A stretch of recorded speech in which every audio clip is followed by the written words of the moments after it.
ഭാരതീയ വിദ്യാനികേതന്റെ സംസ്ഥാന പ്രതിനിധി സഭ സമാപിച്ചു. 2 ദിവസങ്ങളിലായി ചാലക്കുടി വ്യാസ വിദ്യാനികേതനിൽ നടന്ന പ്രതിനിധി സഭയിൽ 600ഓളം പ്രതിനിധികളാണ് പങ്കെടുത്തത്. വിദ്യാനികേതന്റെ പ്രവർത്തനങ്ങളുമായി ബന്ധപ്പെട്ട നിരവധി വിഷയങ്ങൾ സഭയിൽ ചർച്ച ചെയ്തു. ഭാരതീയ വിദ്യാനികേതൻ പ്രതിനിധി സഭയുടെ 2ാം ദിനത്തിൽ പഞ്ചകോശാത്മക വികാസം എന്ന വിഷയത്തിൽ കാലടി ശ്രീശങ്കര സംസ്കൃത യൂണിവേഴ്സിറ്റി മുൻ vice chancellor doctor KS Radhakrishnan സംസാരിച്ചു. ഭാരത തത്വചിന്തയിലൂന്നിയുള്ള വിദ്യാഭ്യാസമാണ് അഭികാമ്യമെന്ന് അദ്ദേഹം പറഞ്ഞു. എന്താണ് ഭാരതീയ സംസ്കൃതി എന്ന് അറിഞ്ഞ് ആ സംസ്കൃതിക്കൊത്ത രീതിയിലുള്ള വിദ്യാഭ്യാസ സമ്പ്രദായമാണ് ഉണ്ടാക്കിയെടുക്കേണ്ടത്. അതുകൊണ്ടാണ് യൂറോ സെൻട്രിസത്തിൽ നിന്നും ഇന്ത്യ സെൻട്രിസത്തിലേക്ക് NEP ന്യൂ എഡ്യൂക്കേഷൻ പോളിസി എത്താനുള്ള കാരണം.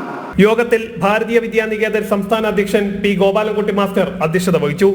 Jagadguru trust chairman G. Padmanabhaswamy, സംസ്ഥാന സെക്രട്ടറിമാരായ സൗമ്യ സുരേഷ്, ശ്രീകാന്ത് ഗുരുപദം എന്നിവർ സംസാരിച്ചു. ഉച്ചയ്ക്ക് ശേഷം നടന്ന സമാപന സമ്മേളനത്തിൽ രാഷ്ട്രീയ സ്വയംസേവക സംഘം ഉത്തര കേരളം സഹപ്രാന്ത പ്രചാരക് V. അനീഷ് പ്രഭാഷണം നടത്തി. വിദ്യാഭ്യാസ മേഖലയിലെ പരിപൂർണ പരിവർത്തനത്തിന് ചാലക ശക്തികളായി ഓരോരുത്തരും മാറണമെന്ന് അദ്ദേഹം ആവശ്യപ്പെട്ടു. പ്രയാണം ചെയ്യുന്ന സമയത്ത് ആ പ്രയാണത്തിന്റെ വേഗത വർദ്ധിക്കേണ്ടതാണ്. അങ്ങനെ വേഗത വർദ്ധിക്കുന്ന സമയത്ത് എന്തെണ്ണം ഈ വേഗത വർദ്ധിക്കാൻ ഉള്ള ഒറ്റമൂലി എന്ന് പറഞ്ഞാൽ പ്രവർത്തിക്കുക എന്നുള്ളത് തന്നെയാണ്, വേറൊന്നുമില്ല. യാദവറാവ്ജി അദ്ദേഹത്തിന്റെ ബൈഠക്കുകളിലെല്ലാം പറയാറുണ്ട് പോലും. കർണാടകയിൽ നിന്ന് എല്ലാ അധികാരിമാരും ഇടയ്ക്കിടയ്ക്കത് പറയും. അദ്ദേഹം പറയുന്ന അദ്ദേഹത്തിന്റെ പ്രവർത്തനത്തിന്റെ ആപ്തവാക്യം എന്ന് പറഞ്ഞാൽ ഗൽത്തി കരോ, എന്ത് ചെയ്യണം? തെറ്റ് ചെയ്യൂ. നയാ നയാ ഗൽത്തി കരോ, എന്ത് ചെയ്യണം?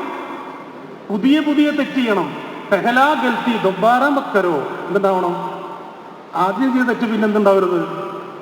രണ്ടാമത് ആവർത്തിക്കരുത്. അപ്പൊ പ്രവർത്തിക്കുമ്പോഴാണ് എന്തുണ്ടാവുന്നത്? പ്രവർത്തിക്കുമ്പോഴാണ് നമുക്ക് അനുഭവങ്ങൾ ഉണ്ടാവുന്നത്. ഈ അനുഭവത്തിന്റെ വെളിച്ചത്തിലാണ് നാം പ്രയാണം ചെയ്യുന്നത്. ഭാരതീയ വിദ്യാനികേതൻ സംസ്ഥാന ഉപാധ്യക്ഷൻ M. വേണുഗോപാൽ അധ്യക്ഷത വഹിച്ചു. സ്വാഗത സംഘ ജനറൽ കൺവീനർ KP ഹരിദാസ്, സംസ്ഥാന സെക്രട്ടറി KR റജി തുടങ്ങിയവർ സംസാരിച്ചു. ജനം, തൃശൂർ.